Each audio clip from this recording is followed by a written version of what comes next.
بسم الله الرحمن الرحيم.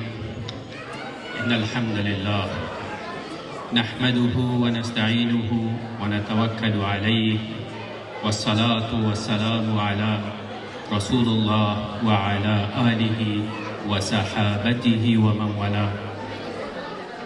قد قال الله تبارك وتعالى في محكم كتابه العظيم: أعوذ بالله من الشيطان الرجيم، بسم الله الرحمن الرحيم. إن في خلق السماوات والأرض واختلاف الليل والنهار والفلك التي تجري في البحر بما ينفع الناس وما أنزل الله من السماء من ماء فأحيا به الأرض بعد موتها وبث فيها من كل دابة وتصريف الرياح وسحاب المسخر بين السماء والأرض لآيات لقوم يعقلون. صدق الله العلی العظیم. هر آیینه در پیدایش آسمان ها و زمین و تغییرات در اندازه شب و روز و ترانسپورت های بحری که در حرکتند و باعث سود برای انسان هاست و آنچه خداوند از آسمان آب فرو می‌ریزد که باعث حیات دوباره زمین می‌گردد و انواع زیروح را در زمین پراکنده است و در تحول بادها و ابرها به شکل منظم بین آسمان و زمین نشانه هایی است و کسانی که تعقل دارند و خردمندند.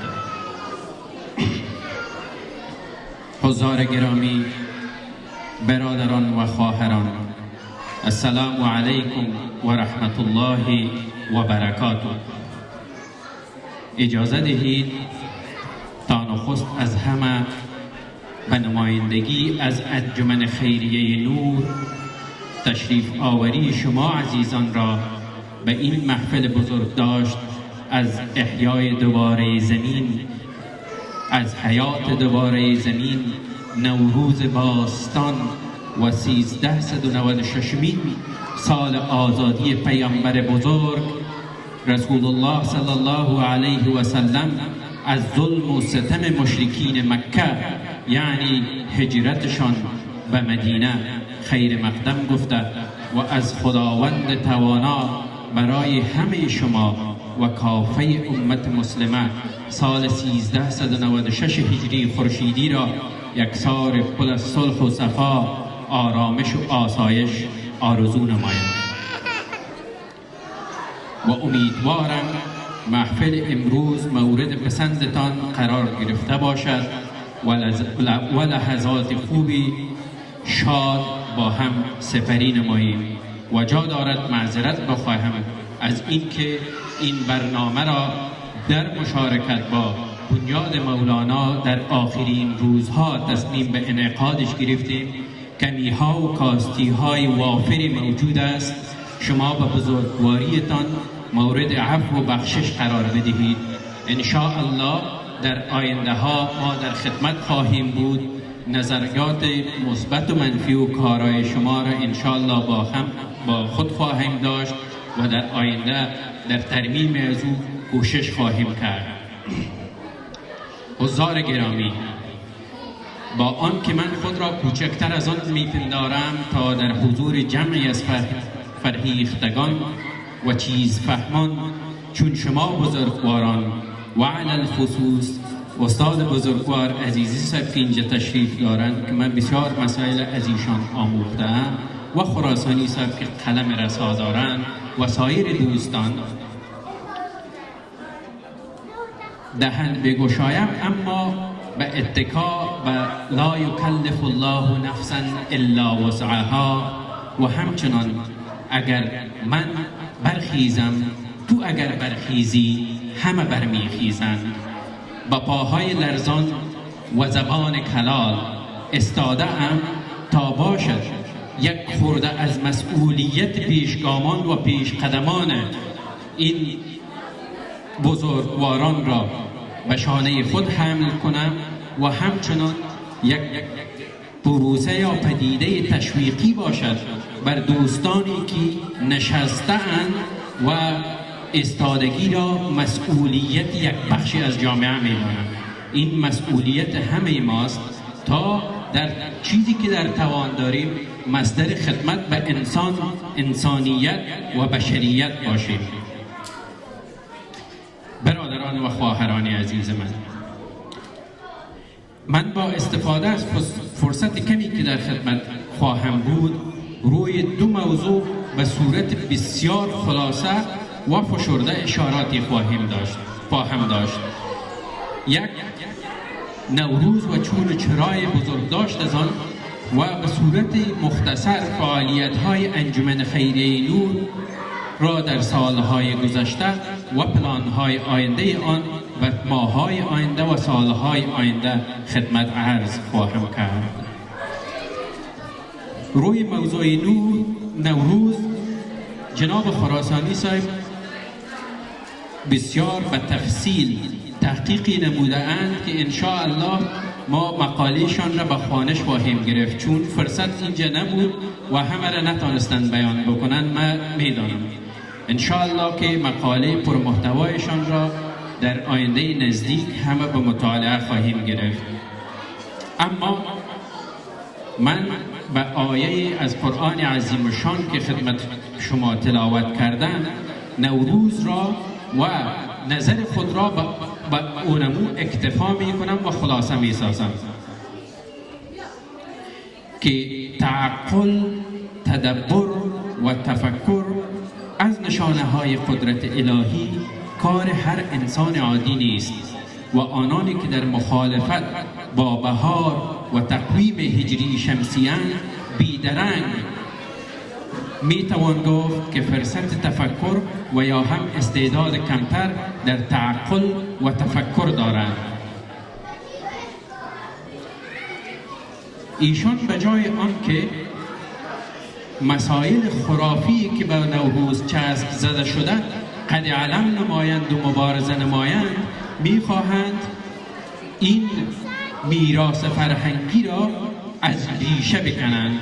اگر این کار ساده ای بود این سالهای متمادی دیگه ما نوروزی نداشتیم. این را کور خواندند و این دهنکجی ها اینها را به جای هم نخواهد رساند. ایشان کسانی هستند که یا آگاهانه یا ناخودآگاه، بعضا آگاهانه توپ بازی بازیگران کشورهای منطقه می‌گردند. ما می‌تونیم که یک مثال بسیار ساده اینجا ارائه بکنیم. من مطمئن هستم که اکثریت جهان اسلام و بینش اسلامی اعمال داعش و افراطگرایانه گروه‌های همچو داعش را در سراسر دنیا نه تنها که تقبیح می‌کنند، اعمالشان را غیر اسلامی می‌دانند. آیا این موجه است که به خاطر از بین بردن داعش باید اسلام را از بین برد؟ همین کسانی که می‌خواهند نوروز را از بین ببرند با این مثابه است که بجای اینکه خرافات را از نوروز دور کنند در صدد آنند که نوروز را از ریشه بکشند، که کاری است ناممکن. و اسلام هم در جای خودش است و داعش انشاءالله امروز یا فردا چون یک سرمایه گذاری سیستم های استخباراتی است محو و نابود خواهد شد.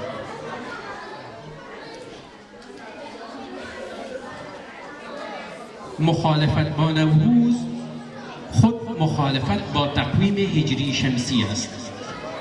کسی نمیتواند مخالفت با نوروز داشته باشد اما تقویم هجری شمسی را بپذیرد، چون اولین روز تقویم همین روز نو است، همین اول حمل است و آنانی که در مخالفت به این قرار دارند باید بدیلشان را ارائه بکنند.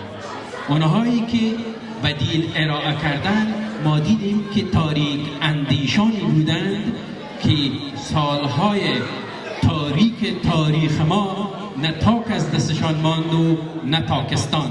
اونهایی بودند که میخواستند تقویم هجری شمسی را از بیخ و ریشه بکنند تا فرهنگی در این جغرافیا دیگه نماند. اما من مطمئن هستم اون عده از مخالفان نوروز که به ارزش تقویم هجری شمسی پی برده اند هیچگاه تقویم هجری قمری را خصوصا برای کشور مثل افغانستان که تمام سرمایه و اقتصادش بر مبنای زراعت است توصیه بکنم، چون این تاریخ هجری شمسی است که دهقان و بزگر را در ماه‌های معین و روزهای معین وظیفه میگیرند تا بذر بکنند و بذرشان را بردارند. اما من مطمئن هستم که اونها پیشکش هجری قمری را نمی کنند و پیشکششان شاید تقویم میلادی باشد و انتخابات اخیر خود دال به این مدعاست. ما دیدیم اونهایی که از منابر، از نام دین، از نام اسلام سوء استفاده می کردند و حمله بر مقدسات دیگران می کردند، دیدیم که پایین ترین شخص جامعه را که اصلا ارتباطی به دین و آیین نداشته و ارتباطات نزدیک به ادیان غیر از اسلام داشته، اونها را پذیرفتند تا هم فرهنگان، هم کیشان، همسایگان و همزیستان جغرافیاییشان.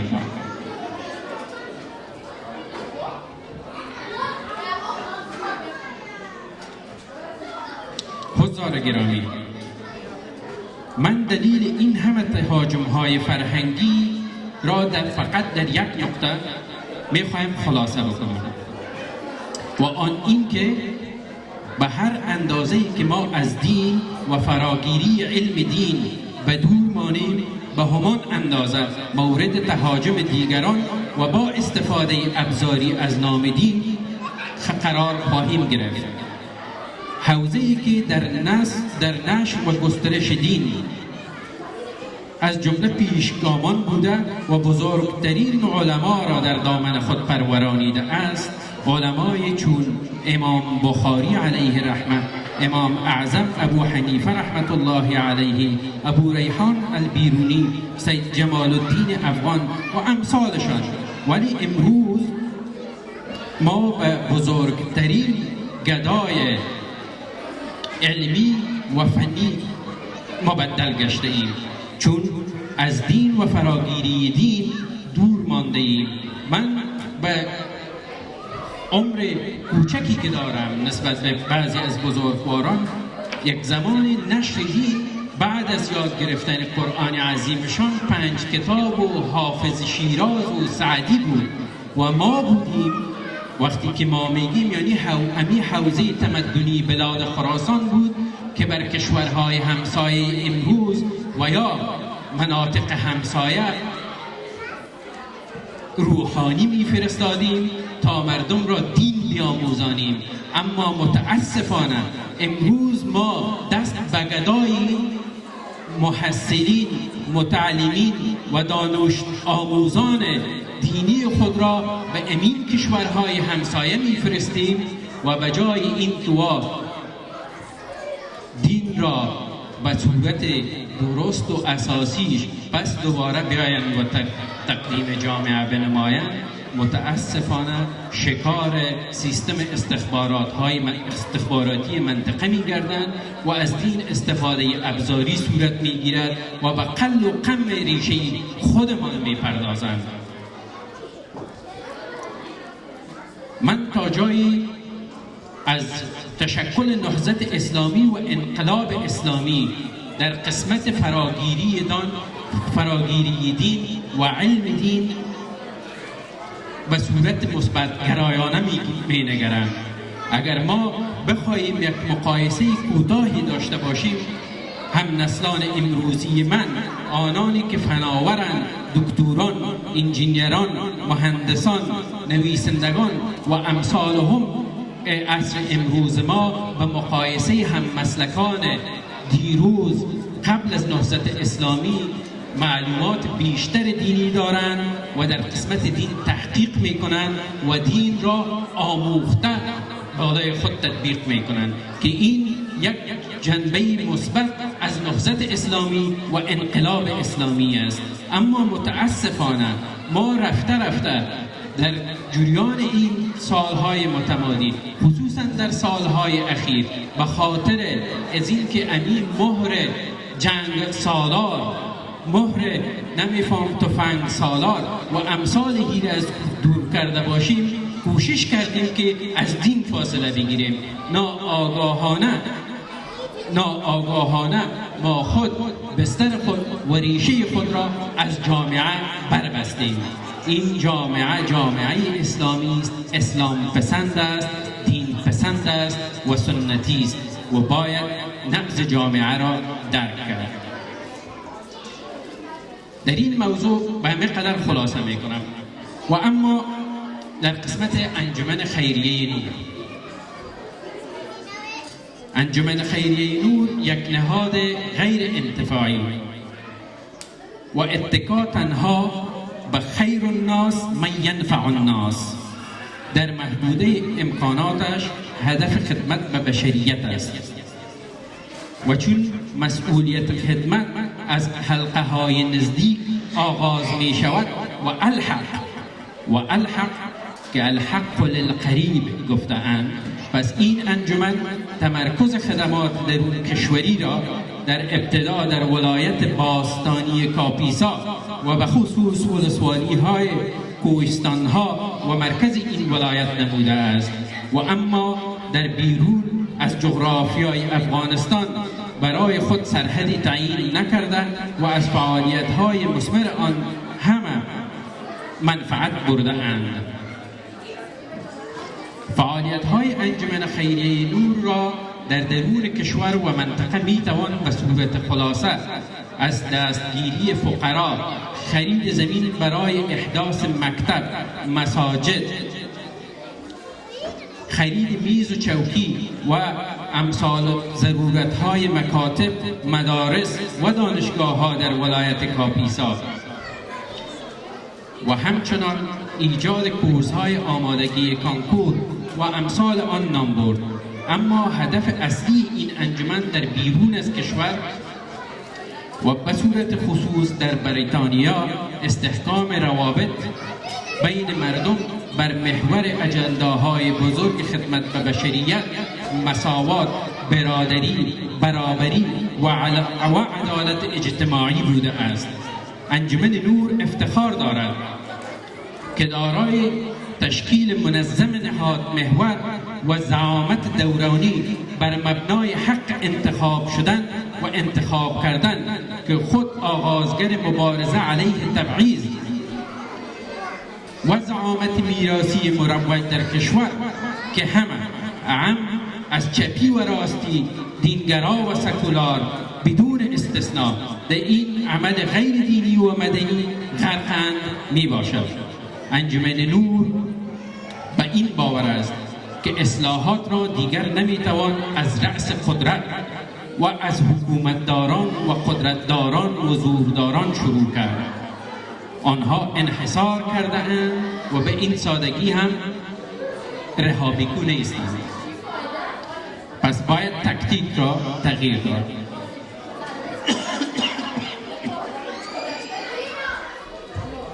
و این را از خود باید شروع کرد. خودسازی باید کرد و کسایی که در اطراف و اکناف و نزدیک ها است از رده های پایین شروع کرد تا این انتقال بیابد به رده های بالا. و تمرکز انجمن خیریه نور به خاطر شناسایی کادرها، تربیه کادرها و تشویق کادرها به خاطر افغانستان باثبات در آینده است.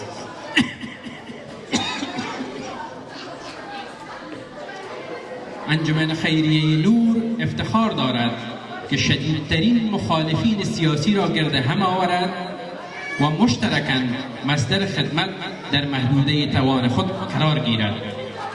انجمن نور ابتکار کار باهمی را با دیگر نهادها و انجمنها که احیای بستر کار مشترک در میان نهادهایی که اهداف و وجوه مشترک دارند را ایجاد نماید و عملا ما امروز در کار مشترک با بنیاد مولانا این را به تجربه گرفتیم و ان شاء الله که در آینده های نزدیک این حلقه را گسترش خواهیم داد. کار مشترک ما با کانون مولانا امروز نماینگر این ابتکار ماست. با وصف آن که کوشش و سعی ما برای امسال در بزرگداشت از نوروز باستان در گرد هم آوردن همه نهادها و تجلیل زیر یک سقف بود، اما بنابر اقدام دیرتر نهادهای همسوی دیگر عملاً به کارشان آغاز نموده بودند و امکان برگشتشان وجود نداشت. اما ما مطمئن هستیم که در آینده های نزدیک همه بتوانیم به دور وجوهات مشترک خود جمع شویم و تفاوت‌های سلیقوی خود را کنار گذاریم.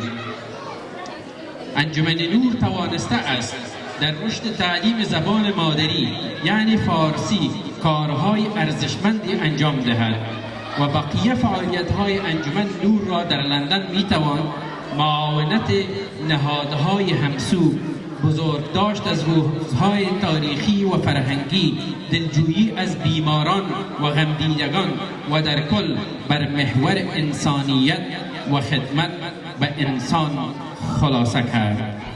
انجمن خیریه نور خدمتگار همیشگی شما و در کنار هر آن که با هر اقدام خیر چی کوچک و یا هم بزرگ استاده شود می ایستد. اگر تجربه نکرده اید لازم می‌دانم تجربه نمایید. باز هم سال نو و نوروز را به همه تان مبارک میگویم. هر روزتان نوروز، نوروزتان پیروز. تشکر از توجهتان.